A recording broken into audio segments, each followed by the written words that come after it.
In this video, you will see how to rotate an image in Keynotes. As you can see, if I click on the image, there is no rotation option in the Keynotes. If you also have this problem, then what you need to do is click on the image to select the image. After clicking on it, at the right hand side, here you will see this tab, Arrange. You need to click on the Arrange tab, and at the bottom here you will see the option of Rotate.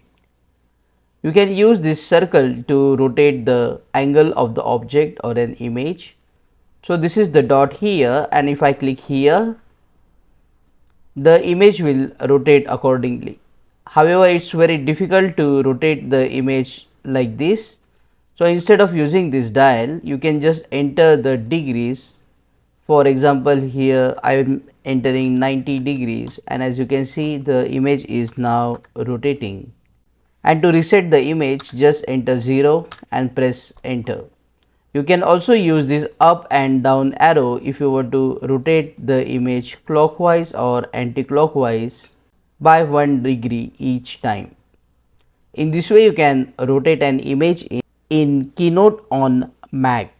Click on that like button, comment below and let me know if this video solved your problem.